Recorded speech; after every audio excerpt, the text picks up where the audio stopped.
Eh bien, bonjour à tous. Le Covid est dramatique à beaucoup d'égards et nous pousse aussi à faire preuve d'imagination et certainement de solidarité.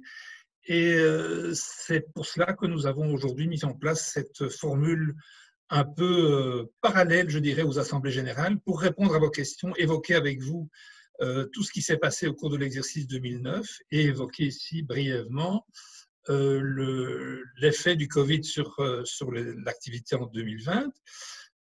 C'est effectivement très inhabituel. Vous excuserez les petits dérapages qui peuvent peut-être avoir lieu parce que nous devons nous passer la parole, que nous sommes dans des bureaux différents pour respecter notamment les règles de confinement.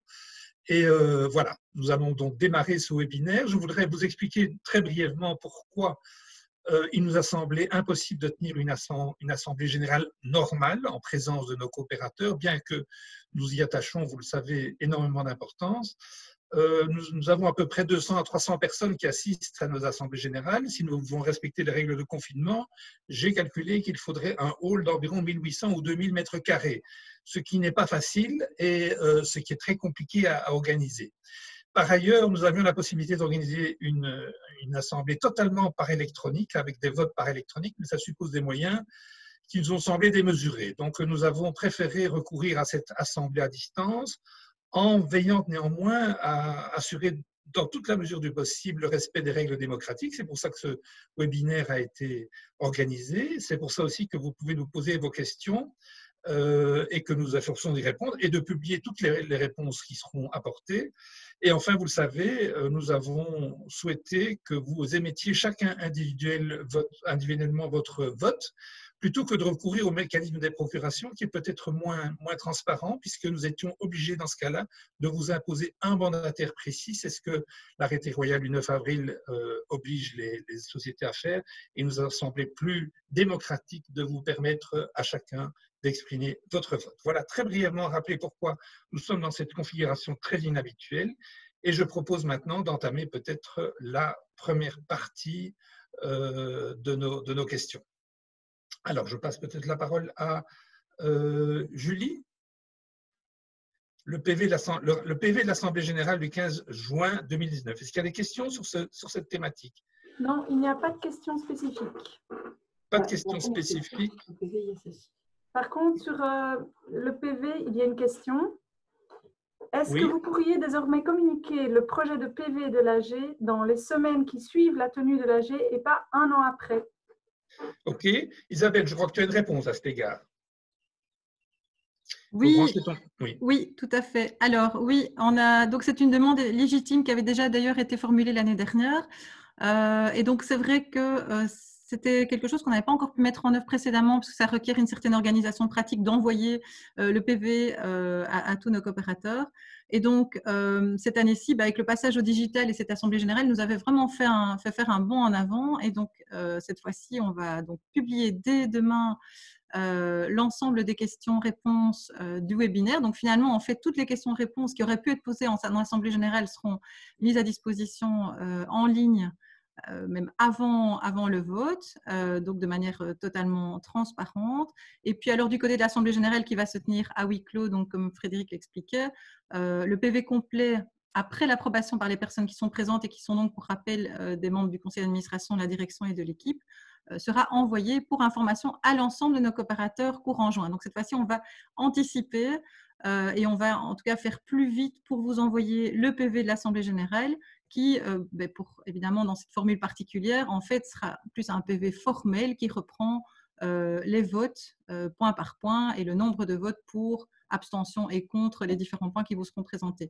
Donc, ce sera un PV un peu différent des formules habituelles, mais qui vous sera envoyé dans le courant du mois de juin. Donc, de la sorte, en fait, le souhait de ce coopérateur sera exaucé. Et en fait, ce qu'on va essayer de faire, c'est que les prochaines années, on va aussi continuer sur cette même dynamique, conserver les bonnes pratiques pour les années futures et le plus vite possible, après l'Assemblée générale qui aura lieu, on l'espère physiquement l'année prochaine, mettre à disposition de nos coopérateurs un PV en bonne et due forme dans les semaines qui suivent l'AG et pas un an après, quoi. Voilà, c'est un peu ce que j'ai envie de dire maintenant. Merci Frédéric. Très bien Isabelle, j'ai oublié de vous introduire les personnes qui prennent la parole. Je rappelle qu'Isabelle est notre merveilleuse directrice, et que Julie, qui va faire le dispatching des questions, est responsable chez Crédal des ressources humaines. Alors, je crois qu'il n'y a plus de questions, sauf erreur de ma part, Julie, sur le procès-verbal de l'Assemblée générale. Frédéric, pourrais-tu faire un résumé des décisions prises? Des décisions prises lors de l'Assemblée générale? Oui, lors de l'Assemblée générale, c'était une demande. Mais je n'ai pas le PV sous la main. Il y avait eu, je parle là tout à fait de mémoire, il y avait eu la nomination de 3 nouvelles administratrices. On avait approuvé les comptes, on avait donné des charges aux administrateurs, on avait entendu le rapport du commissaire réviseur. Il y avait eu quelques questions auxquelles on avait apporté des réponses. Et le PV de l'Assemblée générale, je rappelle qu'on peut le consulter en ligne sur le site de Crédal dès maintenant. Donc, je ne crois pas qu'il y ait eu d'autres décisions particulièrement importantes qui aient été prises lors de cette Assemblée générale. Je pense avoir répondu. Julie, encore d'autres questions? Non, pas d'autres questions. Merci. Alors, le rapport d'activité 2019, encore une fois, ce rapport d'activité, vous l'avez en ligne sur le site. Il vous explique tout ce que Crédal a fait dans ses différents secteurs d'activité. Et je vais peut-être reprendre une question, Julie, sur le rapport d'activité, à moins qu'il soit… Pardon, je vais d'abord demander à Isabelle, notre directrice, de bien vouloir introduire de manière générale ce rapport d'activité. Isabelle, tu as la parole. Merci. Alors, très brièvement, puisque vous avez pu voir les capsules sur le site, Crédal en 2019, c'était une année, je dirais, de croissance, mais en continu, donc pas exponentielle, mais plutôt une croissance stable, comme je l'ai dit. On a octroyé en tout un peu moins de 1000 crédits et il y a entre 300 et 400 personnes qui ont été, ou ASB, les entreprises d'économie sociale, qui ont été accompagnées par le pôle accompagnement. Alors, notre encours crédit a encore une fois dépassé les 100% d'utilisation des fonds et par ailleurs, nous avons continué à travailler sur l'innovation dans les secteurs du logement, dans les secteurs de l'alimentation et l'agriculture durable et nous avons aussi augmenté notre offre pour les entrepreneurs sociaux puisque de nombreux d'entre vous le savent, nous avons mis sur pied Change, notre fonds d'investissement pour les entreprises sociales en mai 2019. Et par ailleurs, nous avons toujours notre crédit Impact Plus qui s'adresse aux entrepreneurs sociaux et qui connaît un beau succès. Voilà les grands points phares de l'année. Mais je vais, plutôt pour illustrer et ne pas répéter ce qui était déjà dit sur les vidéos, passer la parole à nos 3 personnes qui vont présenter chacune un client. Tout d'abord à Marie Ledan, qui est la directrice du pôle accompagnement. Marie. Alors, on a choisi de vous présenter un projet en particulier, qui est le projet d'une maison médicale située à Saint-Josse. Alors, pour refaire un bref historique, comment les clients sont arrivés chez nous. Donc, on travaille déjà depuis longtemps avec le secteur des maisons médicales, donc on est assez connu dans le secteur. Et lors de l'inauguration d'une maison médicale accompagnée à Etterbeek, nous avons rencontré une des porteuses de projet de la maison médicale de Saint-Josse. Et c'est comme ça que, de fil en aiguille, elle est arrivée chez nous. C'est un projet qui était porté par 3 porteurs, un gestionnaire, un médecin et une infirmière. Et ils voulaient créer une maison médicale à Saint-Josse parce qu'ils avaient repéré vraiment qu'il y avait une pénurie, un besoin sur le quartier.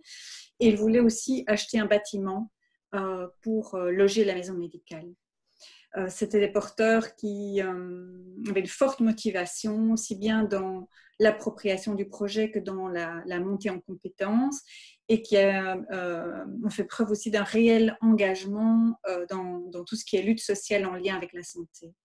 Donc, on les a accompagnés sur 3 volets. Un premier volet qui était vraiment un accompagnement structurant. Donc, l'idée était de vraiment travailler avec eux sur tout ce qui était la cohérence globale du projet, la clarification du modèle économique, la clarification de la gouvernance. Donc, un premier volet. Un deuxième volet, on a travaillé plutôt sur la partie financière.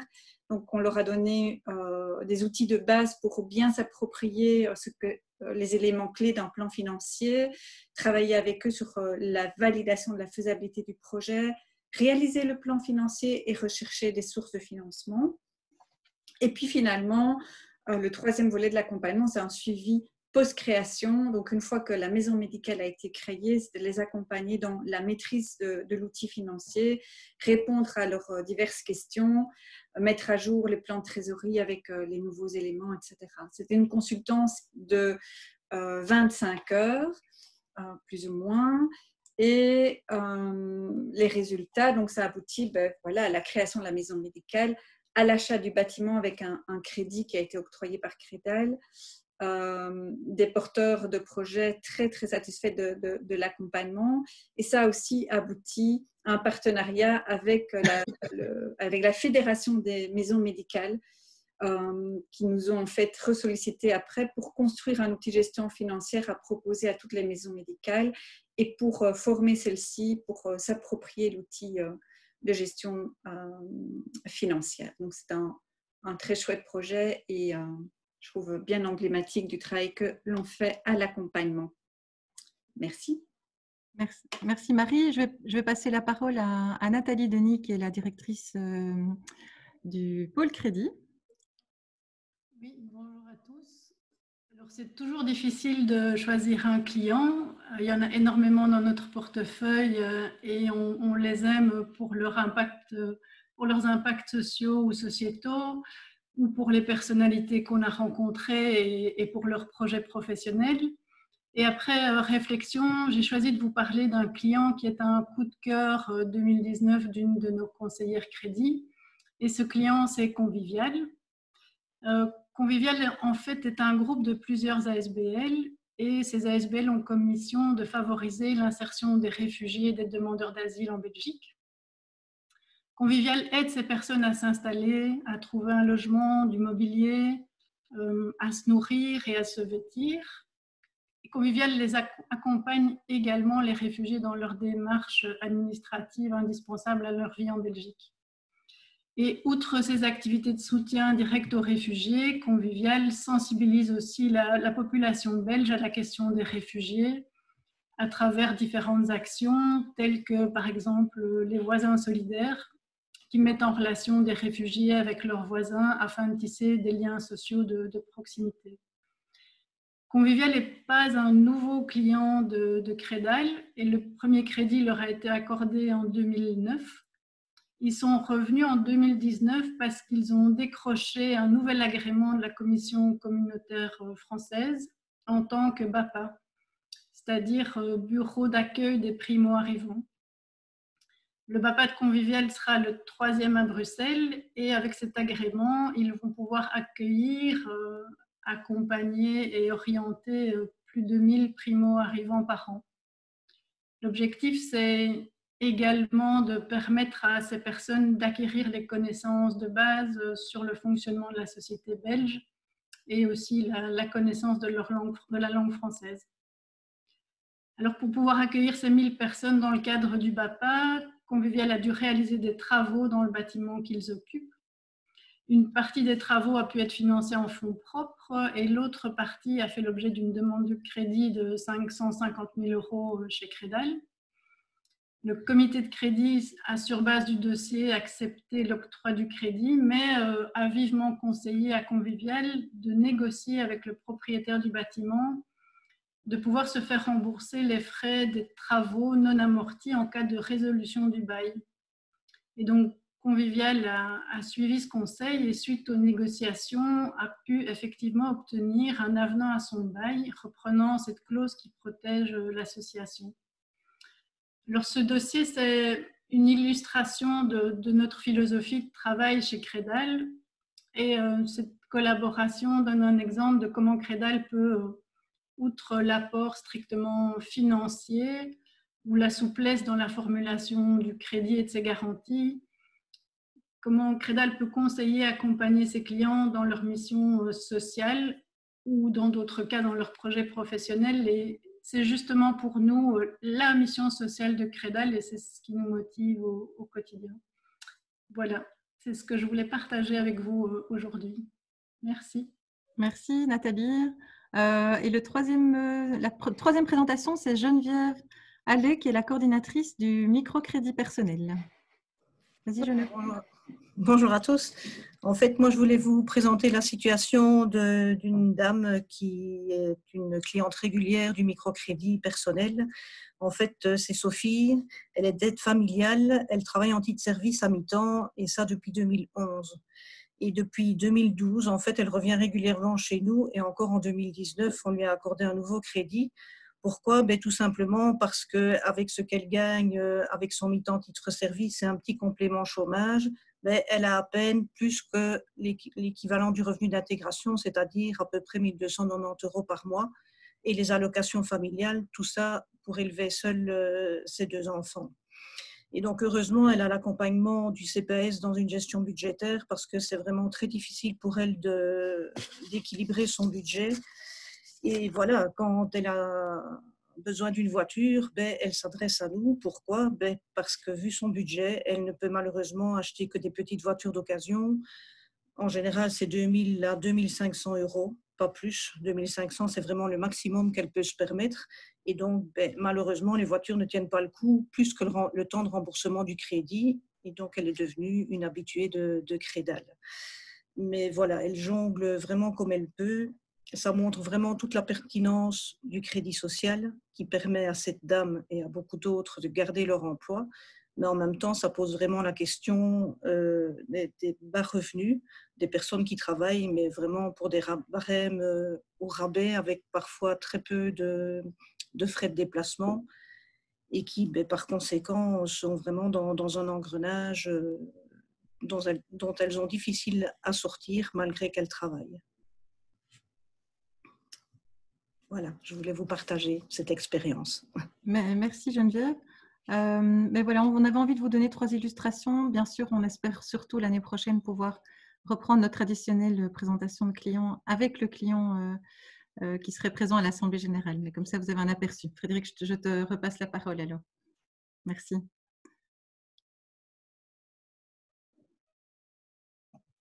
Merci. Vous savez combien c'est important pour Crédal de vous montrer un peu la réalité des activités. Je crois que ça permet à chacun de mieux appréhender ce dont il s'agit. Le rapport complet d'activité, je le répète, est à votre disposition sur le site. Est-ce qu'il y aurait, Julie, des questions à propos du rapport d'activité? Je te passe la parole. Il y a pas mal de questions. Donc, la première est celle-ci. Combien de personnes travaillent actuellement pour la coopérative et combien travaillent pour l'ASBL, les ASBL? Oui. Je vais passer la parole à Isabelle. Oui, donc une majorité de travailleurs travaillent pour la coopérative. Pardon, c'est l'inverse, pardon, excusez-moi. Une majorité de travailleurs travaillent pour les ASBL et seules 6 personnes travaillent pour la coopérative. Et donc, je pense qu'il y a un schéma, mais je ne suis pas très sûre plus loin dans le PowerPoint. Muriel? Peut-être pour... Enfin, voilà. En tout cas, ça, c'est la réponse stricto sensu à la question. Je ne sais pas s'il fallait expliquer plus sur le modèle, justement, et les interactions entre la coopérative et les ASBL. Ça vient peut-être après, Julie? La question suivante, en fait, qui est de repréciser les liens opérationnels entre la coopérative et les ASBL. Parfait, donc j'anticipais effectivement. C'est quelque chose on vous explique et qu'on essaye de vous expliquer de la manière la plus claire possible lors des assemblées générales. Donc la coopérative, et là je pense qu'il y a un schéma plus loin, Muriel, je crois. La coopérative est l'outil financier du consortium. Et donc c'est dans la coopérative qu'on retrouve l'activité financière, c'est-à-dire le placement et le financement. Donc grâce à ces fonds qui sont placés de manière éthique par les coopérateurs, nous pouvons financer des projets à plus-value sociale. Donc ça, c'est vraiment l'activité qui se trouve dans la coopérative. Et les ASBL sont quant à elles les outils sociaux du consortium. Donc ce sont elles qui mènent les activités d'accompagnement de nos différents publics, de conseil, de consultance pour le secteur de l'économie sociale, les projets d'animation économique aussi et d'innovation sociale. Et ce sont également elles qui sont, puisque c'est la majorité de notre personnel, actifs sur le terrain, dans les partenariats, dans les événements, dans les salons, etc. Et donc, elles entretiennent elles aussi la communauté et le réseau du consortium. Alors, au niveau opérationnel, donc ça, ce sont les différents liens entre les structures. J'espère avoir été claire, parce que je pensais qu'il y avait un schéma, mais en tous les cas, ça se retrouve sinon, je pense, dans un des documents qu'on a déjà pu mettre sur le site précédemment. Si jamais, on peut le transmettre. Si je puis me permettre d'ajouter, la structure peut apparaître complexe, mais en réalité, elle nous est imposée par des dispositions légales qui font qu'on ne peut pas mettre des activités en présence d'autres et qu'on est obligé d'avoir des structures différentes pour des besoins de subvention et de soutien des autorités publiques. Julie, est-ce qu'il y a encore une question? Oui. Donc, la question est la suivante. Credal grandit, Credal se diversifie, Credal se dote de nouveaux outils. Y a-t-il un renforcement RH suffisant sans risquer de déséquilibrer le financier? Et a-t-on trouvé l'équilibre avec les nouveaux outils? Donc, c'est deux questions. Isabelle, peut-être? Isabelle, tu peux répondre à la question? Oui, j'avais oublié d'activer mon micro, pardon. Voilà, donc oui, la réflexion stratégique que nous avons menée à cet égard est au cœur de tout ça. Et donc, effectivement, Credal a beaucoup grandi, les activités se sont diversifiées. Et donc, c'était vraiment un moment de pause qu'on a voulu faire, justement, en intelligence collective, donc en intégrant l'ensemble de l'équipe et du conseil d'administration. Et ça a été vraiment le point essentiel de la réflexion, c'était de travailler au renforcement de Credal pour permettre à Credal de faire face aux enjeux du futur. Alors, évidemment, il y a plusieurs axes stratégiques qui ont été identifiés, notamment le renforcement des ressources propres. Et là, quand je dis ressources, c'est tant au niveau bilantaire, donc les fonds apportés par les coopérateurs, qu'au niveau du compte de résultats, c'est-à-dire les recettes, donc vraiment essayer de renforcer nos résultats, nos recettes financières pour être moins dépendants des subventions publiques. Alors, on a aussi un axe qui recouvre tout ce qui est amélioration des processus, donc travailler sur la digitalisation, sur les processus de décision pour vraiment être plus efficace, plus efficient sur le terrain, tout en maintenant, bien sûr, notre ancrage ou notre contact avec les clients, bien sûr, au niveau social. Ça ne doit pas évidemment venir impacter l'accompagnement de nos clients de manière négative, mais au contraire, libérer plus de temps aux conseillers pour notamment la digitalisation, pour passer plus de temps avec le client. Alors, il y a aussi un axe qui est l'axe de partenariat. Donc, on veut vraiment aussi, parce qu'on a diversifié nos activités, on ne veut pas continuer à diversifier, sauf si on peut le faire en partenariat, a priori, avec des partenaires qui ont les mêmes valeurs. Et donc, l'idée est plutôt aussi d'essayer d'étoffer notre offre pour nos clients, soit en interne, mais soit aussi en allant chercher des partenariats à l'extérieur. Voilà, ça, ce sont les axes stratégiques qui concernent, me semble-t-il, la question, Julie. Est-ce qu'il y avait… La question portait surtout sur la gestion des ressources humaines, savoir si Credal s'était adapté dans la gestion des ressources humaines à l'accroissement du nombre de travailleurs. Alors, sur la question spécifique des ressources humaines qui fait l'objet aussi d'un axe, oui, c'est à ça que je voulais venir, pardon. Puisque on a travaillé en intelligence collective, évidemment, l'axe de gestion des ressources humaines est un axe important qui a été porté par beaucoup de travailleurs. Et donc, on va travailler dans les prochaines années à vraiment aligner l'ensemble du personnel autour des missions, vision, valeurs. Ça, c'est quand même déjà une chose vraiment très, très importante. Et puis, à un processus d'accompagnement des travailleurs pour que chacun puisse à la fois monter en puissance, se former, bénéficier d'une formation continue, être dans un trajet vraiment dans son cycle au sein de Credal d'amélioration et de renforcement de ses compétences. Donc ça, il y a un axe évidemment aussi qui sera là-dessus. Et puis aussi, par exemple, il y a des questions plus qui sont venues, puisque ce processus stratégique a abouti seulement ici il y a quelques semaines, donc on l'a poursuivi pendant la crise du Covid, et il y a des nouveaux axes qui ont été mis en avant, notamment la question du télétravail, qui va aussi ressortir et sur lesquels on va travailler dans les prochaines semaines. Donc oui, on est en train vraiment de travailler à la professionnalisation et à un renforcement de toutes les activités, y compris bien sûr aussi de l'équipe et de la gouvernance de Credal. Donc, on va aussi travailler, quand je parlais de processus de décision, ça va être aussi travailler sur la question du comité de gestion, du conseil d'administration, et donc une manière vraiment la plus efficace, la plus efficiente, et tout en respectant nos valeurs, de travailler donc, en faveur du projet de Credal. Je ne sais pas si par rapport à ça, Frédéric, tu veux ajouter quelque chose par rapport au conseil d'administration, peut-être, mais voilà. Non, je pense que cette réflexion stratégique est absolument essentielle et c'est ça qui va nous amener vraiment à faire en sorte qu'on soit au cœur de notre métier, de l'impact que nous cherchons à avoir, de revenir vraiment et de concentrer vraiment tous nos efforts dans ce sens-là. Julie, je pense qu'il y a encore d'autres questions sur le rapport d'activité. Oui, alors la question d'après, le taux d'utilisation des fonds a dépassé les 100%.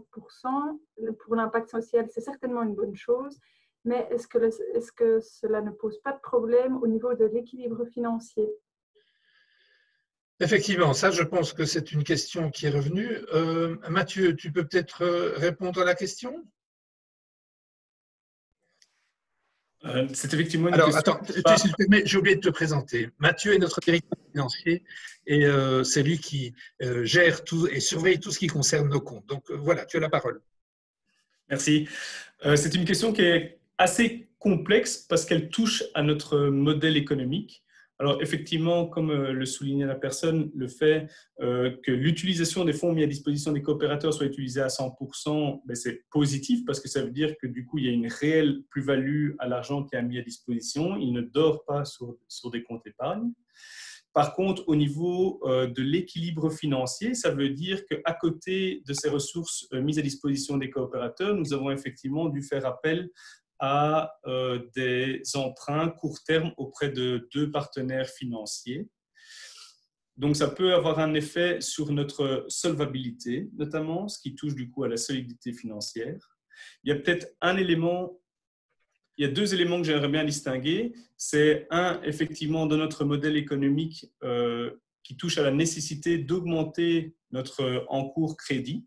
L'encours crédit, pourquoi? Parce que ça permet de générer des revenus financiers qui permettent alors de financer les opérations, les salaires, les loyers, etc. Étant dans une situation où les taux d'intérêt baissent au fur et à mesure, il y a une nécessité que le volume d'encours augmente pour, à minima, stabiliser les revenus. Évidemment, cette activité de crédit, on l'a fait et on peut la faire que grâce à la mise à disposition de l'argent qui est proposé par les coopérateurs. Mais effectivement, depuis suite au dynamisme des demandes de crédit, ça fait la 2e année consécutive pour laquelle nous avons dû faire appel à des lignes court terme. Peut-être juste pour préciser encore, comme ça a été présenté dans la vidéo, au niveau des sources justement pour octroyer les crédits, nous avons à la fois les parts souscrites par les coopérateurs, mais aussi les avances qui sont faites et qui sont en fait des prêts subordonnés et donc considérés comme du quasi-capital. Et la 3e source, c'est la source des lignes de trésorerie via nos partenaires financiers. Est-ce que je réponds à la question ou il y a un complément que quelqu'un veut ou souhaite apporter? Je pense que tu as répondu à la question, Mathieu, et on va un petit peu avancer parce qu'il faut malgré tout faire attention au temps qui passe. Donc, je pense qu'on peut encore prendre une dernière question, Julie, sur le rapport d'activité. En tous les cas, il y a eu juste une petite question dans le chat par rapport à ça, qui est quels sont les 2 partenaires financiers dont tu parlais, Mathieu? Vas-y, Mathieu. C'est une question effectivement qu'un autre ou plusieurs autres coopérateurs nous ont adressée. Alors, les 2 partenaires financiers dont je parle sont 1 Triodos et 2 la Nef. Une autre question qui était posée, c'était de dire tiens, sur quelle base est-ce que vous avez choisi ces partenaires financiers? Le premier, Triodos, c'est la seule banque éthique et solidaire de la place en Belgique. Et lorsqu'on regarde le scan des banques, qui est une enquête réalisée tous les 2 ans, on voit que sur base des différents critères éthiques qui sont évalués, tels que l'impact environnemental, l'objet du financement des différents crédits et autres, c'est systématiquement la banque numéro 1. Et la 2e, c'est la Nef. Et la Nef, c'est une coopérative financière qui, elle aussi, octroie des crédits éthiques et solidaires, mais qui est basée en France et qui fait partie, tout comme Crédal, de la Fédération européenne des banques éthiques et alternatives. Et donc, c'est sur base de ces différents critères-là, donc, comme on peut le remarquer, sur base de critères de valeur, donc proches des activités de Crédal, qu'on sélectionne les partenaires financiers avec lesquels on souhaite travailler. Merci Mathieu. Je rappelle qu'il y a sur le rapport d'activité un certain nombre d'autres questions pour lesquelles vous trouverez des réponses écrites qui sont reprises dans sur le site et que vous pourrez donc consulter. Je propose peut-être, Julie, qu'on en reste là pour le rapport d'activité et qu'on passe au thème suivant qui, sauf erreur de ma part, sont les comptes annuels. Muriel, est-ce que tu peux nous montrer le thème suivant ?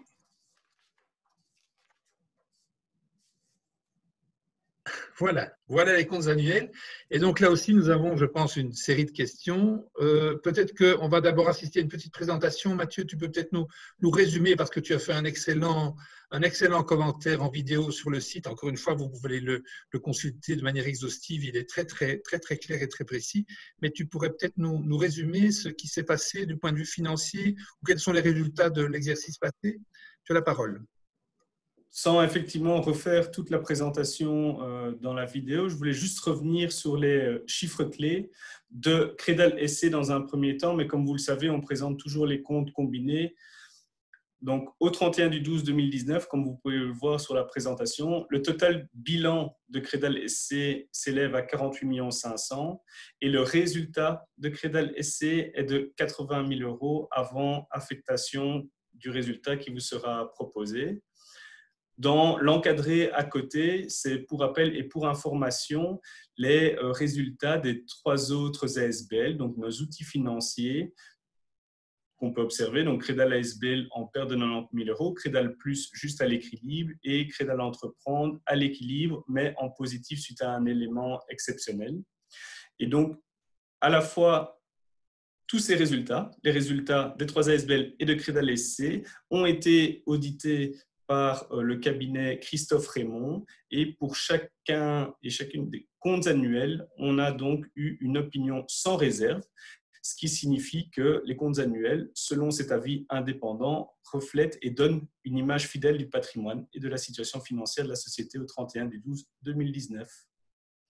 Si on va sur le slide d'après, là, on arrive et on vous présente les résultats combinés, donc des 4 entités ensemble. Donc, c'était la somme des 4 résultats qui étaient proposés sur le slide précédent. Si on fait cette somme, le résultat combiné, il est de 106 000 € en augmentation de 20% par rapport à 2018. Il y aura une proposition de distribution de dividendes à hauteur de 0,11% qui est soumise ici pour approbation. Et donc, si on vient déduire cette distribution de dividendes, cela signifiera que 2/3 du résultat sera reporté. Ça représente 72 000 € et du coup, ça permettra alors d'être reporté au sein de nos fonds propres qui viendront et qui seront alors renforcés pour 6% et représenteront 1 553 000 au niveau du consortium. Voilà pour le rappel. Je suppose que maintenant, il y a quelques questions. Oui, Julie, on t'écoute. Alors, la première question est celle-ci. Comment expliquer que le rapport indique une augmentation du chiffre d'affaires de 194 000 € à la page 49, alors que la comparaison des chiffres d'affaires entre 2018 et 2019 indique une augmentation de plus 170 000 € à la page 52. Effectivement, donc faisant référence aux comptes annuels tels qu'ils ont été publiés dans les tableaux, dans les 2 dernières pages du rapport d'activité, on peut voir que le chiffre d'affaires se compose de 2 éléments. Le premier élément, ce sont les revenus issus des crédits que l'on octroie. Et donc celui-là, il est bien en augmentation de 194 000 € entre 2018 et 2019. Mais il y a un deuxième élément qui complète le chiffre d'affaires, c'est celui des prestations que nous réalisons et qui sont facturées à des tiers. Et donc celui-là, lorsqu'on regarde l'évolution de 2018 à 2019, il est en baisse de 20 000 €. Les deux ensemble font que le chiffre d'affaires, tel qu'il est défini d'un point de vue comptable, il augmente bien de 171 ou 174 000 € comme indiqué dans le rapport. Merci Mathieu. Julie, une autre question peut-être? Oui, alors les subventions diminuent-elles? Dans quelle proportion? Quel est l'impact sur le modèle financier? Et y a-t-il des pistes alternatives de financement? Alors, si on fait référence à la petite vidéo sur le site, on voit que les subventions augmentent lorsqu'on les compare entre 2018 et 2019. ils augmentent concernant, donc dans les subventions, il y a les subsides à l'emploi et les subsides aux activités. Les deux ensemble, je pense que de mémoire, l'augmentation, elle s'élève à 120 000 euros, quelque chose comme ça. Mais ça ne veut pas dire que dans cette masse de subsides, il n'y a pas certaines activités qui ont vu leurs subsides s'arrêter. Donc, très concrètement parlant, en fait, Change, qui est le fonds d'investissement pour l'innovation sociale que nous avons lancé, bénéficie de subventions importantes qui est venu en fait compenser des financements qui se sont éteints, notamment sur les activités de microcrédit professionnel, de promotion des coopératives au niveau de l'accompagnement, ça principalement sur la région wallonne, si je ne me trompe pas, et également un subside qui finançait l'accompagnement et le financement des entrepreneurs sociaux au travers d'un produit qu'on appelle l'Impact Plus. Donc, ça veut dire qu'en fait, sur ces trois activités, nos subventions ont baissé, mais mis tous ensemble, notamment avec l'influence du financement important de Change, en comparant 2018 et 2019, nous avons une situation à la hausse. Au niveau des pistes alternatives, parce que c'est vrai que c'est presque un combat quotidien de s'assurer l'obtention de nouveaux subsides, leur renouvellement, certainement en situation post-élection, en situation de crise sanitaire et socio-économique Covid, et lié à la programmation du Fonds social européen qui se termine. Donc, il y a beaucoup de changements, mais on reste sur la balle et on essaye de contacter toutes nos parties prenantes pour justement assurer le renouvellement ou pouvoir bénéficier de supports plus importants pour élargir notre activité. Merci Mathieu. Pistes alternatives, en gros, c'est diversification des subsides avec des acteurs privés et au niveau de l'accroissement des revenus propres, notamment par notre encours crédit. Julie. Alors, sur le chat, un coopérateur demande « Les prestations pour les tiers ne concernent-elles que les ASBL et pas la coopérative ?» C'est exact. Ce sont des prestations réalisées dans le cadre d'accompagnement à l'autocréation de son emploi, dans l'accompagnement et la lutte contre le surendettement et aussi au travers de notre agence conseil. Donc effectivement, principalement des activités d'accompagnement qui sont logées dans les ASBL. Merci Mathieu. Julie, il y a encore une question sur le chat, me semble-t-il. Oui, sur le chat, donc ça faisait référence à des thèmes abordés un peu plus tôt. Donc, comment se fait le remboursement des prêts aux deux institutions, Triodos et la NEF? C'est un remboursement, somme toute, classique. Donc, à savoir que pour ces deux entités-là, nous avions accès à des lignes de trésorerie. Donc, quand on en avait besoin, nous faisions un tirage qui ramenait l'argent sur nos comptes et permettait du coup de décaisser des crédits. Lorsque nous sommes en mesure de rembourser, pour l'un, nous pouvons rembourser quand nous voulons et pour l'autre, nous devons rembourser à terme fixe. Merci Mathieu. Julie, encore une dernière question peut-être sur les comptes annuels? Alors, il est demandé d'avoir encore deux questions. Alors, il y a la première petite qui est que reprend-on sous autres charges d'exploitation? Mathieu? Là, il faut être effectivement pointu et détaillé. Il faut donc aller voir dans les comptes annuels BNB et regarder ce poste-là. En fait, dans ce poste, il y a plusieurs comptes comptables. Les deux principaux touchent en fait à notre coût du risque et plus spécifiquement par rapport aux moins-values. Donc, ça veut dire que lorsqu'un crédit est en défaut de paiement, il y a des actions de recouvrement qui sont mises en place. Et une fois que lorsque toutes ces actions de recouvrement ont été réalisées et que l'on considère que le crédit est définitivement irrécouvrable, à ce moment-là, on passe une moins-value, on le sinistre. Donc, ça représente une charge et cette charge ensuite est atténuée par l'activation des garanties qui sont fournies par la Sowalfin ou le Fonds européen d'investissement principalement. Ok. Encore une dernière question alors Julie peut-être sur les comptes annuels? Une petite question encore. Est-ce que par mesure de précaution, il ne serait pas utile de geler provisoirement toute redistribution du résultat afin de créer un fonds de soutien au projet que le Covid-19 affecterait? Mathieu, une réponse. Je vois que tu souris. Ah oui, parce qu'effectivement, en toute transparence, c'est un sujet qui a été discuté aussi en conseil d'administration, parce qu'effectivement, il y a différents enjeux derrière cette proposition et différents points de vue.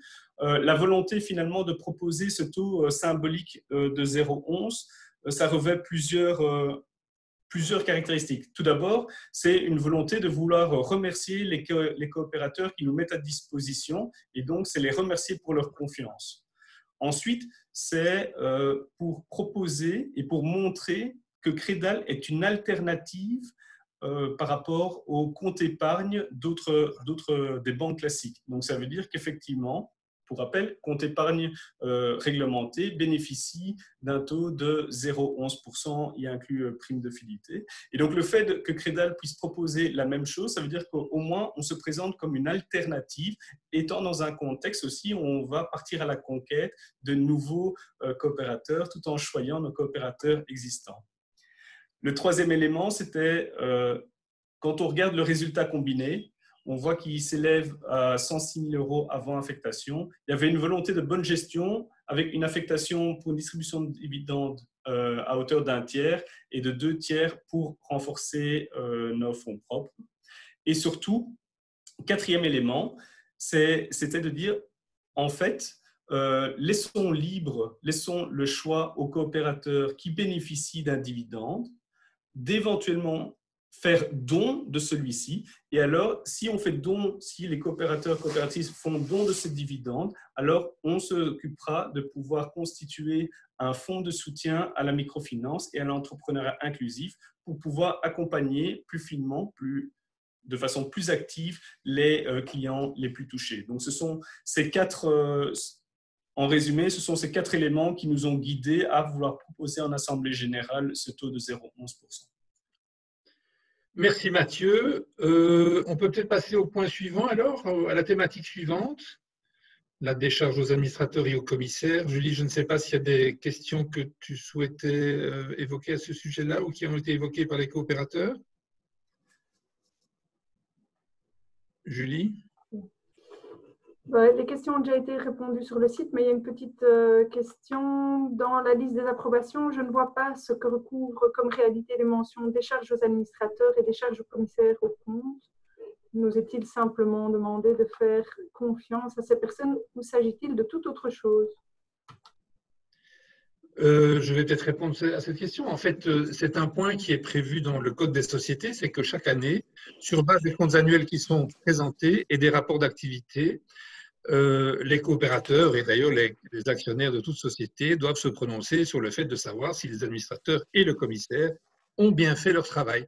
Et donc, c'est ça qu'on demande, c'est pour cela qu'on demande de voter ce qu'on appelle la décharge, c'est de dire soit je suis d'accord, vous avez bien fait votre travail et je vote la décharge, soit je ne suis pas d'accord et je ne vote pas la décharge. C'est donc cette question qui est certes un peu formelle, qui revient chaque année et c'est pour cela qu'elle est posée aux coopérateurs comme la loi le prévoit. Voilà, pas d'autres questions, Julie, sur ce point-là? Isabelle, tu souhaites ajouter quelque chose? OK. Alors, on peut peut-être prendre le point suivant.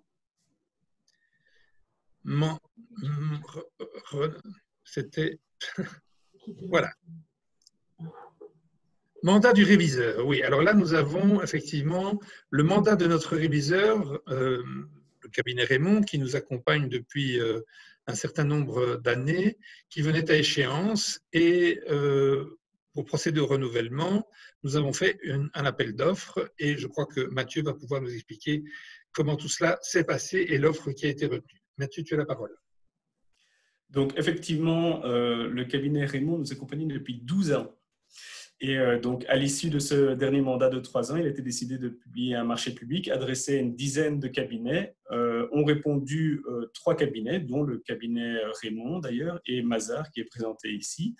Il y avait plusieurs critères de sélection, parce que là, je réponds directement d'emblée à une des questions. Il y avait plusieurs critères de sélection, il y en avait 5, notamment la stratégie d'audit, la stratégie relationnelle, la connaissance du secteur et des enjeux de Credal, le prix et également l'expertise et les compétences qui ont été les critères sur lesquels une cotation a été donnée et qui a permis, avec une certaine pondération, de pouvoir vous sélectionner en fait le meilleur des trois et vous présenter celui-ci pour approbation. Peut-être juste pour préciser qu'effectivement, il y en a 3. Enfin non, je ne sais pas s'il y avait d'autres questions. Julie, peut-être que tu peux reprendre la question. Tu as répondu à toutes les questions, Mathieu. Génial. Bon, ben alors on peut peut-être passer au point suivant, à la thématique suivante, qui traite, je pense, de la modification du ROI. Voilà, donc dans l'ordre du jour, nous vous demandons l'approbation de modifications qui ont dû être approuvées au règlement d'ordre intérieur pour permettre à Credal de correspondre au statut des entreprises à vocation sociale dans la région de Bruxelles-Capitale. Il y a une nouvelle disposition qui oblige les sociétés qui veulent se prévaloir de ce statut, qui permet d'intervenir dans des actions soutenues par les autorités et les pouvoirs publics, d'être qualifiés pour participer à ces actions et obtenir éventuellement des subventions pour leurs interventions. Et parmi les conditions, il figure une série d'exigences au niveau des conflits d'intérêts, au niveau de la représentation, au niveau de l'engagement des administrateurs de ne pas agir en fonction de leurs intérêts personnels, ce qui va de soi. Et c'est d'ailleurs dans la loi, mais ça n'était pas explicitement prévu dans notre règlement d'ordre intérieur. Donc nous avons dû, pour répondre à ces exigences, suggérer une série de modifications au règlement d'ordre intérieur qui sont réellement de pure forme. Ça ne modifie pas le fond, ça le précise peut-être même de manière utile. Enfin, on met noir sur blanc des choses qui nous paraissaient évidentes, mais pour répondre aux exigences de la disposition légale, nous devons nous adapter. Donc voilà, c'est pour ça qu'on vous a demandé, on vous demande d'approuver ce nouveau ROI. Les modifications sur le texte existant sont indiquées en rouge dans le document qui est sur le site et que vous pourrez, si vous le souhaitez, aller consulter après ce webinaire. Julie, est-ce qu'il y avait des questions sur le ROI? Alors, il y a une première question qui est pourquoi les membres du conseil d'administration sont ou non coopérateurs de Credal SC, qui fait référence à l'article 2 du chapitre 2. Alors, il n'y a pas d'exigence formelle dans les statuts que les administrateurs soient coopérateurs de Credal. On peut penser que c'est une règle opportune. Certains le sont. Je n'ai jamais vérifié si tous l'étaient, mais je peux vous dire qu'en tout cas, que je suis formel, certains le sont. Peut-être le sont-ils tous d'ailleurs, je ne sais pas. Je souligne que de toute façon, les statuts et le règlement d'ordre intérieur devront subir un lifting très conséquent, notamment parce que le législateur a adopté un nouveau code des sociétés qui va nous obliger également à revoir. Et d'ailleurs, cela fera partie des réflexions qui seront menées dans le cadre de la réflexion stratégique. Il faut qu'on adapte les statuts à une structure qui devient de plus en plus grande et qui a besoin d'avoir des règles de fonctionnement peut-être un peu plus précises que ce qui était le cas lorsque on avait un travailleur à l'époque en 1984 ou 85. Donc voilà, il va falloir qu'on revoie ça. Je ne sais pas si je réponds à la question, mais effectivement, il n'y a pas d'obligation actuellement pour un administrateur d'être coopérateur de chez Credal, mais c'est certainement une règle de bon sens. J'espère que j'ai répondu à la question. Julie, d'autres questions? Alors, la question d'après concerne la tension salariale. Donc ici, dans le ROI propose une tension salariale de 1 à 4. Est-ce qu'il est possible que cette tension salariale soit plus basse que de 1 à 4? Et question suivante, quelle est la tension salariale actuelle chez Credal? Isabelle, tu peux peut-être répondre en précisant que la tension de 1 à 4, c'est de nouveau une exigence de la disposition légale. Ce n'est pas nous qui l'avons choisie et chez Credal, elle est moindre, comme Isabelle va vous l'expliquer. Oui, tout à fait. Ben, ce sera court, mais effectivement, nous sommes, et depuis toujours, à une tension salariale moindre puisqu'elle tourne autour de 2,5. Voilà. Donc, on remplissait déjà les critères avant même de modifier le ROI. Mais nous nous sommes adaptés pour répondre aux critères fixés par la disposition légale à Bruxelles. Une autre question, Julie, peut-être? Alors, il y a une question toujours relative au ROI qui est quels sont les délais légaux pour la révision des statuts?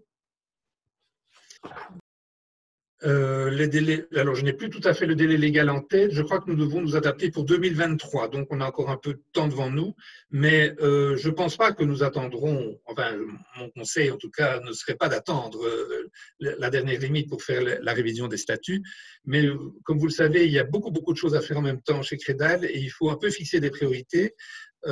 La priorité pour le moment, c'est de redéfinir les axes stratégiques et d'être tout à fait aligné sur ces questions-là. Et les modifications de statut viendront probablement, sans doute, à l'Assemblée générale de l'année prochaine. Je ne sais pas si quelqu'un d'autre souhaite rajouter quelque chose. Non? Alors peut-être encore une dernière question sur les ROI, Julie? Plus de questions? Très bien. Alors nous pouvons passer au thème suivant.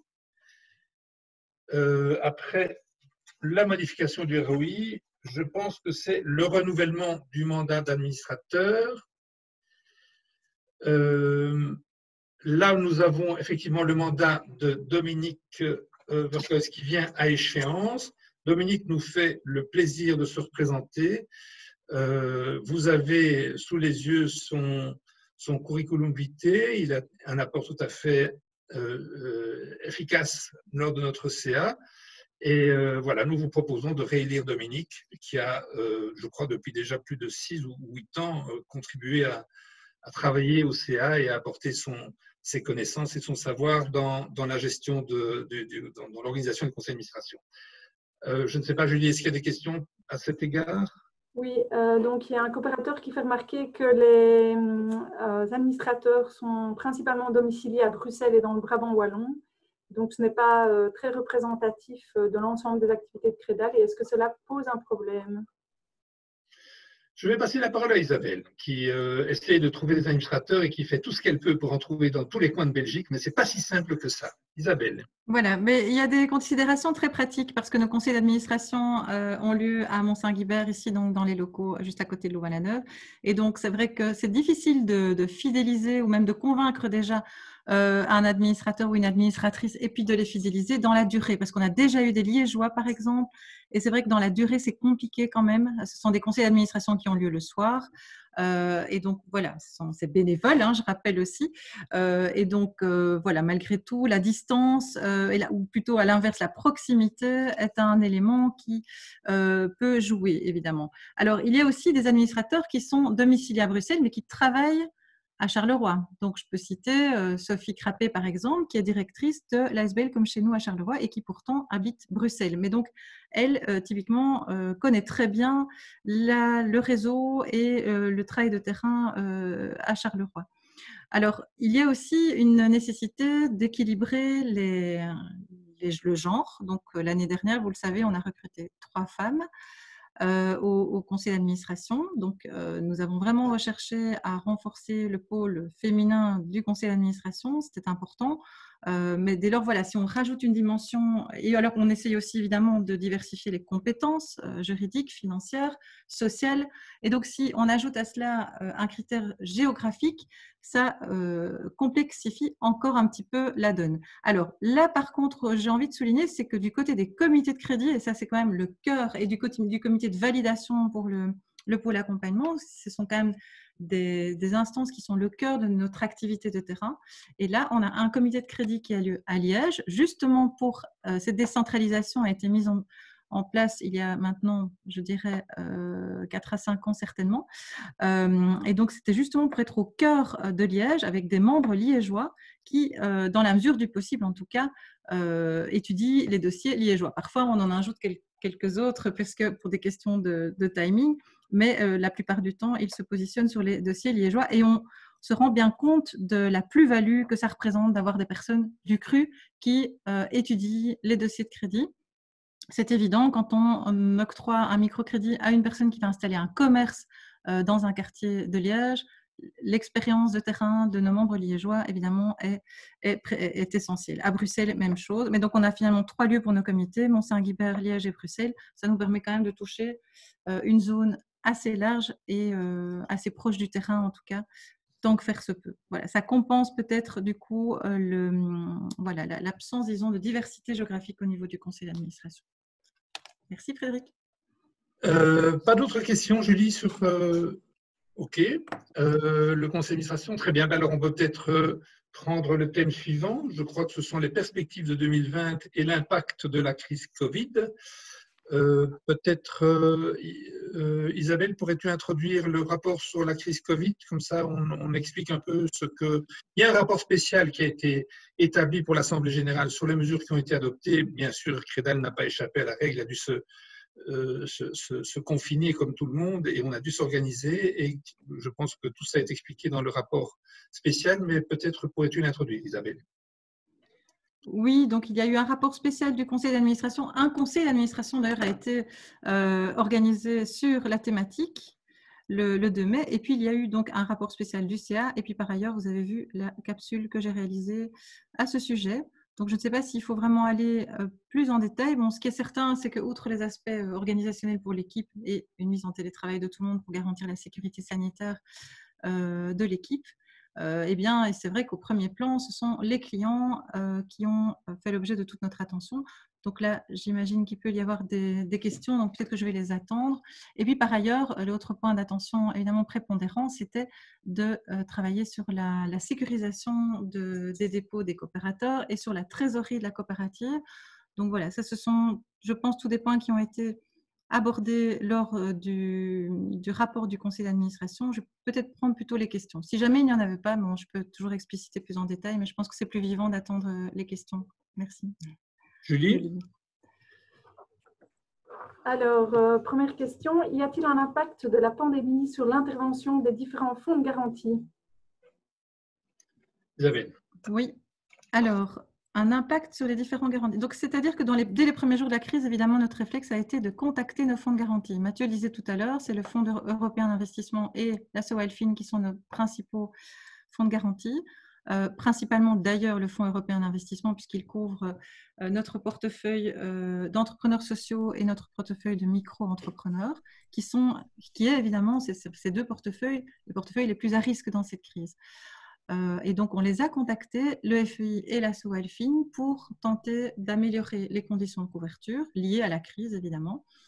Il faut savoir que du côté du FEI, Credal est partenaire du FEI depuis de longues années, donc on a eu une oreille, ils ont même été il y a vraiment eu des contacts avec eux de manière très proactive aussi de leur part, mais on reste un partenaire petit, modeste, et donc heureusement on est inséré dans une fédération européenne, la FEBA comme vous le savez, et d'autres membres de la FEBA sont aussi des partenaires du FEI depuis de longues années, et donc là on agit à la fois à notre petit niveau, si je peux dire, de Credal, mais quand même avec beaucoup d'assertivité, mais aussi et surtout grâce à la FEBA qui fait un lobbying pour l'ensemble de ses membres. Et donc, voilà, on espère que ces contacts vont porter leurs fruits et que l'on pourra à la fois augmenter le taux de couverture et en même temps aussi le spectre d'intervention qui est limité, bon, je vous passe les détails, mais à des conditions quand même assez strictes d'intervention, surtout dans le chef du FEI. Voilà. Julie, une autre question? Alors, dans ce contexte inédit de crise sanitaire, on peut s'attendre à une augmentation des demandes. Comment voyez-vous les perspectives d'avenir et comment voyez-vous l'évolution des moyens financiers pour y faire face? Isabelle, dis-nous. Oui, alors c'est vrai qu'il y a des conséquences qui qui sont difficiles à mesurer aujourd'hui. Ce qui est certain, c'est qu'on travaille en fait un peu en deux temps. Donc, on a d'abord travaillé en premier temps sur la liquidité de nos clients, c'est-à-dire qu'on a mis toutes nos équipes étaient là pour pouvoir octroyer aux clients qu'ils souhaitaient, qui en avaient besoin, un report d'échéance de paiement. Et puis aussi, on peut octroyer des crédits de trésorerie rapidement, le plus rapidement possible pour les entrepreneurs, pour leur permettre au minimum de maintenir une trésorerie à flot. Bon, maintenant, après, il faut voir évidemment, il y a des clients qui vont fermer temporairement, mais qui vont pouvoir se relever. Ils auront besoin quand même d'un accompagnement pour ça. Mais il y a aussi des clients pour lesquels l'horizon est vraiment très très noir. Et là, c'est aujourd'hui difficile de savoir quelles seront les conséquences exactes pour ces personnes, pour ces clients. On parle évidemment, par exemple, de l'ORECA, du secteur de la culture, Et donc, voilà, et du secteur de l'événementiel. Donc, c'est plus difficile de savoir aujourd'hui quelles seront les conséquences. Ce qui est sûr, c'est que nous, en tout cas, on a contacté toute une série de partenaires publics et privés et qu'on a mis en avant notre offre, notre équipe, nos compétences, et que petit à petit, les projets se forment. Ça prend du temps. Il y a des effets d'annonce dans les médias, mais parfois aussi, la mise en œuvre opérationnelle prend du temps. Et donc, on se positionne vraiment comme un acteur clé, tant au niveau de l'accompagnement que du financement de nos différents publics, en partenariat avec les pouvoirs publics. Et par exemple, un premier pas, c'est que la région bruxelloise, il y a 2 semaines, a voté un budget pour l'accompagnement et l'aide aux micro-entrepreneurs, et Credal est identifié comme un partenaire avec lequel la région va travailler donc pour soutenir les micro-entrepreneurs. Et à cet égard, on a mis en offre vraiment, je veux dire, on a travaillé, parce que vous savez qu'on est organisé par métier, les clients, le crédit et l'accompagnement. Et là, vraiment, en fait, on se positionne sur une offre globale, crédit et accompagnement, parce qu'on le sait, dans cette crise, ce n'est pas que du financier qu'il faudra apporter, même si c'est nécessaire, mais pour travailler, donc j'ai dit sur la liquidité, mais si on doit travailler après sur la solvabilité des clients, il y en a peut-être qui vont devoir vraiment travailler sur le changement de modèle, de business model, et donc là, un accompagnement est nécessaire. Voilà pourquoi on se positionne sur vraiment l'ensemble de nos métiers. Merci Isabelle. Julie, encore une question sur l'impact du Covid? Alors, il y a une question qui vient d'arriver via le chat. A-t-on déjà actuellement une précision sur le volume des demandes de report de crédit, un pourcentage du nombre de clients qui ont demandé un report? Je ne sais pas qui peut répondre, Mathieu peut-être, ou Isabelle? Oui. Peut-être Nathalie. Ou Nathalie, oui. Ouais. On t'écoute, Nathalie. Alors, on a suivi au fur et à mesure toutes les demandes de report de crédit. Et ce qu'on peut dire aujourd'hui, c'est que sur le portefeuille total, on a 23% en nombre de crédits, de demandes qui ont été faites et acceptées. Et évidemment, surtout pour les produits Impact Plus et pour les microcrédits professionnels, beaucoup moins pour le crédit solidaire. Voilà, toutes les demandes ont pu être acceptées pour ces clients. Merci Nathalie. Oui, Frédéric, juste oui, pardon, Isabelle. il y a peut-être une partie de la question à laquelle je n'ai pas répondu, c'était comment vous voyez l'évolution des moyens financiers de Credal pour faire face au futur. Donc même s'il y a encore beaucoup d'incertitudes, c'est que j'ai dit on travaille avec nos partenaires, mais aussi c'est certain qu'on doit aussi augmenter les ressources de la coopérative en termes de placement, parce que non seulement on va devoir faire face à, comme dit Nathalie maintenant, à un certain nombre de clients qui demandent des reports de remboursement, mais aussi à des nouvelles demandes. Et donc, on a vraiment besoin d'augmenter notre base coopérative et d'augmenter les placements de nos coopérateurs. Donc, à cet égard-là, ben, voilà, on fait appel à tous nos coopérateurs, et y compris aussi aux coopérateurs qui replacent, mais aussi pour qu'ils parlent de Credal autour d'eux et qui fassent connaître Credal au-delà de notre communauté actuelle. En effet, nous avons beaucoup besoin d'augmenter nos capacités de fonds, parce qu'il y a des demandes et parce que vous l'avez vu déjà à la fin de l'exercice 2019, on utilisait tous les fonds disponibles pour faire du crédit social, du crédit Impact Plus, du crédit personnel, du microcrédit personnel ou professionnel. Et donc, on a vraiment besoin de trouver de nouvelles ressources. Alors, je pense que, comme je le disais à l'Assemblée générale passée, les coopérateurs sont aussi un peu les ambassadeurs de Credal. Ils peuvent contribuer à faire connaître Credal et à faire connaître ses activités, son utilité. Et je pense que ces comptes annuels vous montrent que chez Credal, il n'y a pas vraiment de risque, parce que c'est l'économie réelle, c'est l'économie de proximité. Ce sont des crédits qui sont très encadrés. Et je peux vous dire que le taux de défaut de paiement ferait pâlir d'envie n'importe quel autre prêteur en Belgique. On est à, je ne sais plus Mathieu, je crois que c'est moins d'1%, je me trompe. C'est quelque chose de cet ordre-là. Je crois qu'on est en dessous d'1% de crédit défectueux. C'est-à-dire vraiment absolument, un chiffre absolument, je ne dirais pas négligeable, parce qu'il faut quand même en tenir compte et qu'on fait attention, mais vraiment très, très, très, très bas par rapport à toute la concurrence. Et donc, c'est un placement certainement à risque. Hein. Je veux dire, ce n'est pas un carnet d'épargne, mais l'histoire montre quand même que jusqu'à présent, le risque a été très, très, très, très bien encadré et très bien contrôlé, et qu'il l'est encore à ce jour, malgré le Covid. Donc voilà, appel aux coopérateurs, non seulement pour apporter des fonds, mais peut-être aussi pour le faire connaître Credal, et c'est devenu un sujet majeur de réflexion chez Credal pour les années à venir. Julie, encore une question sur le Covid? Pas exactement sur le Covid, mais en lien avec le point précédent, une coopératrice demande s'il y a un maximum de parts de coopérateurs.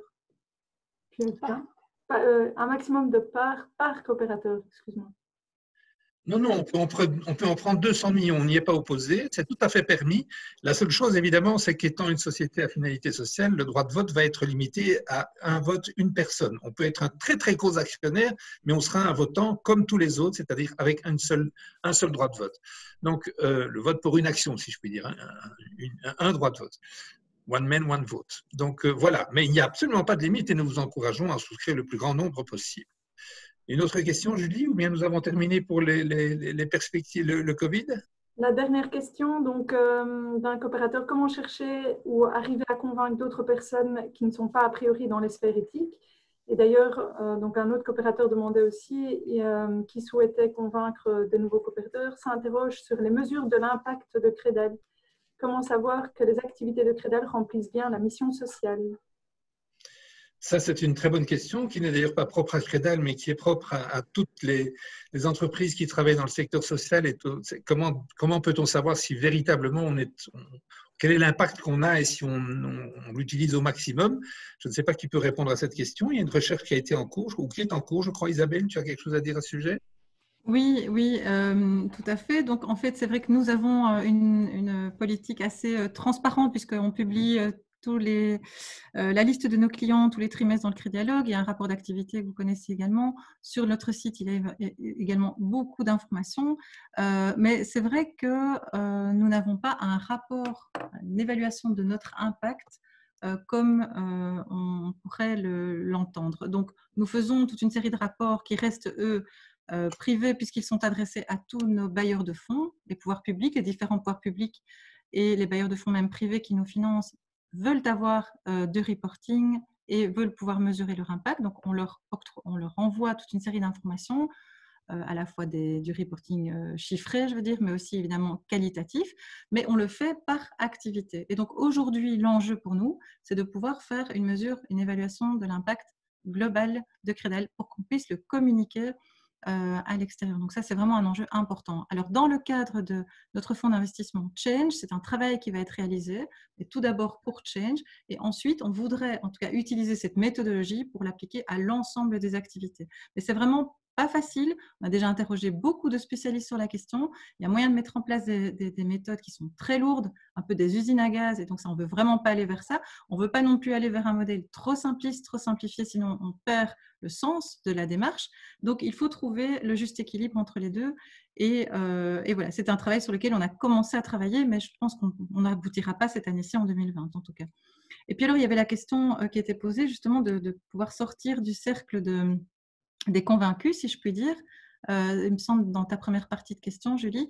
Et donc, ça, c'est vrai qu'on peut dire que nous, à Credal, jusqu'à présent, on avait vraiment fonctionné avec une communauté et, comme dit Frédéric, des ambassadeurs. Et donc, le bouche à oreille a fonctionné et notre capital a augmenté petit à petit de manière assez naturelle de la sorte. Et par contre, ces dernières années, finalement, ça a continué d'augmenter, mais l'encours crédit a augmenté, lui, plus rapidement. Et donc, aujourd'hui, effectivement, il faudrait à la fois renforcer notre positionnement sur notre communauté actuelle, parce que c'est certain qu'on pourrait encore mieux être connus. Peut-être que les personnes qui même investissent à Credal ne se savent pas qu'on a des besoins et qui pourraient réinvestir, mais aussi il faudrait sortir de ce cercle de convaincus et d'habitués pour se faire connaître au-delà. Et donc ça, c'est quelque part un nouveau métier qu'on doit mettre en place, on doit s'organiser pour, on doit du coup travailler sur la communication, sur le lobbying, sachant que nous ne sommes pas une organisation qui fait du lobbying. On a pour ça, nous, on fait du lobby ou de l'action par du travail de terrain, mais on n'est pas un organisme de lobbying comme on pourrait, je ne sais pas, avoir Financité qui travaille plutôt sur l'éducation permanente et sur la finance éthique. Mais donc voilà, quelque part, on ne va pas se lancer bien sûr dans l'éducation permanente, mais en tout cas, il est nécessaire de retravailler nos outils, notre communication pour se faire connaître dans ces cercles qui sortent peut-être des cercles habituels de Credal. Et à cet égard, on peut souligner le reportage de la RTBF que vous avez peut-être vu, investigation, qui parlait des fonds éthiques des banques, enfin les soi-disant, disons les fonds soi-disant éthiques et des dérives en tout cas possibles de ces fonds éthiques des banques. Bon, c'est clair que ça, on a relayé ce documentaire au sein de nos réseaux sociaux et c'est clair que ça peut nous donner une visibilité, ou en tout cas on peut rebondir sur ce genre de documentaire pour se faire connaître, pour montrer qu'on est une alternative crédible à ces fonds donc, qui sont éthiques mais qui ne le sont finalement pas vraiment. Merci Isabelle. Julie, je pense que nous avons épuisé nos questions, sauf erreur de ma part. Oui, en tout cas pour cette partie-là, on a épuisé les questions. Alors il y avait quelques questions pour les parties précédentes auxquelles on n'a pas eu le temps de répondre, mais de toute façon, comme tu l'as déjà dit et comme on l'a déjà dit aussi au début, les réponses se trouveront sur le site internet. Voilà. Ok. Oui, je confirme effectivement que vous avez déjà un très grand nombre de questions, de réponses écrites sur le site internet, certaines qui ont été abordées ici. Nous avons ici privilégié les questions qui s'ajoutaient et donc ces nouvelles questions et les réponses qui ont été apportées dans le cadre de ce webinaire se retrouveront également sur le site d'ici demain ou après-demain ou plus tard. Je vous rappelle qu'il vous incombe de voter et que ce vote peut être fait par écrit, mais que cet écrit devra parvenir alors pour le 5 juin au midi ou plus tard au siège de Credal. Donc, il faudrait presque mettre sous enveloppe dès qu'on termine le webinaire. Vous pouvez plus simplement voter et nous vous encourageons à le faire par le site internet. Ça évite des problèmes de dépouillement, ça simplifie considérablement le dépouillement. Et donc, ça, vous pouvez le faire sur le site internet jusque vendredi 5 juin à midi. Et nous vous encourageons à le faire. C'est toujours important pour nous de voir que les coopérateurs suivent l'activité de Credal et dans quelle mesure ils l'approuvent. C'est un lien qui est essentiel.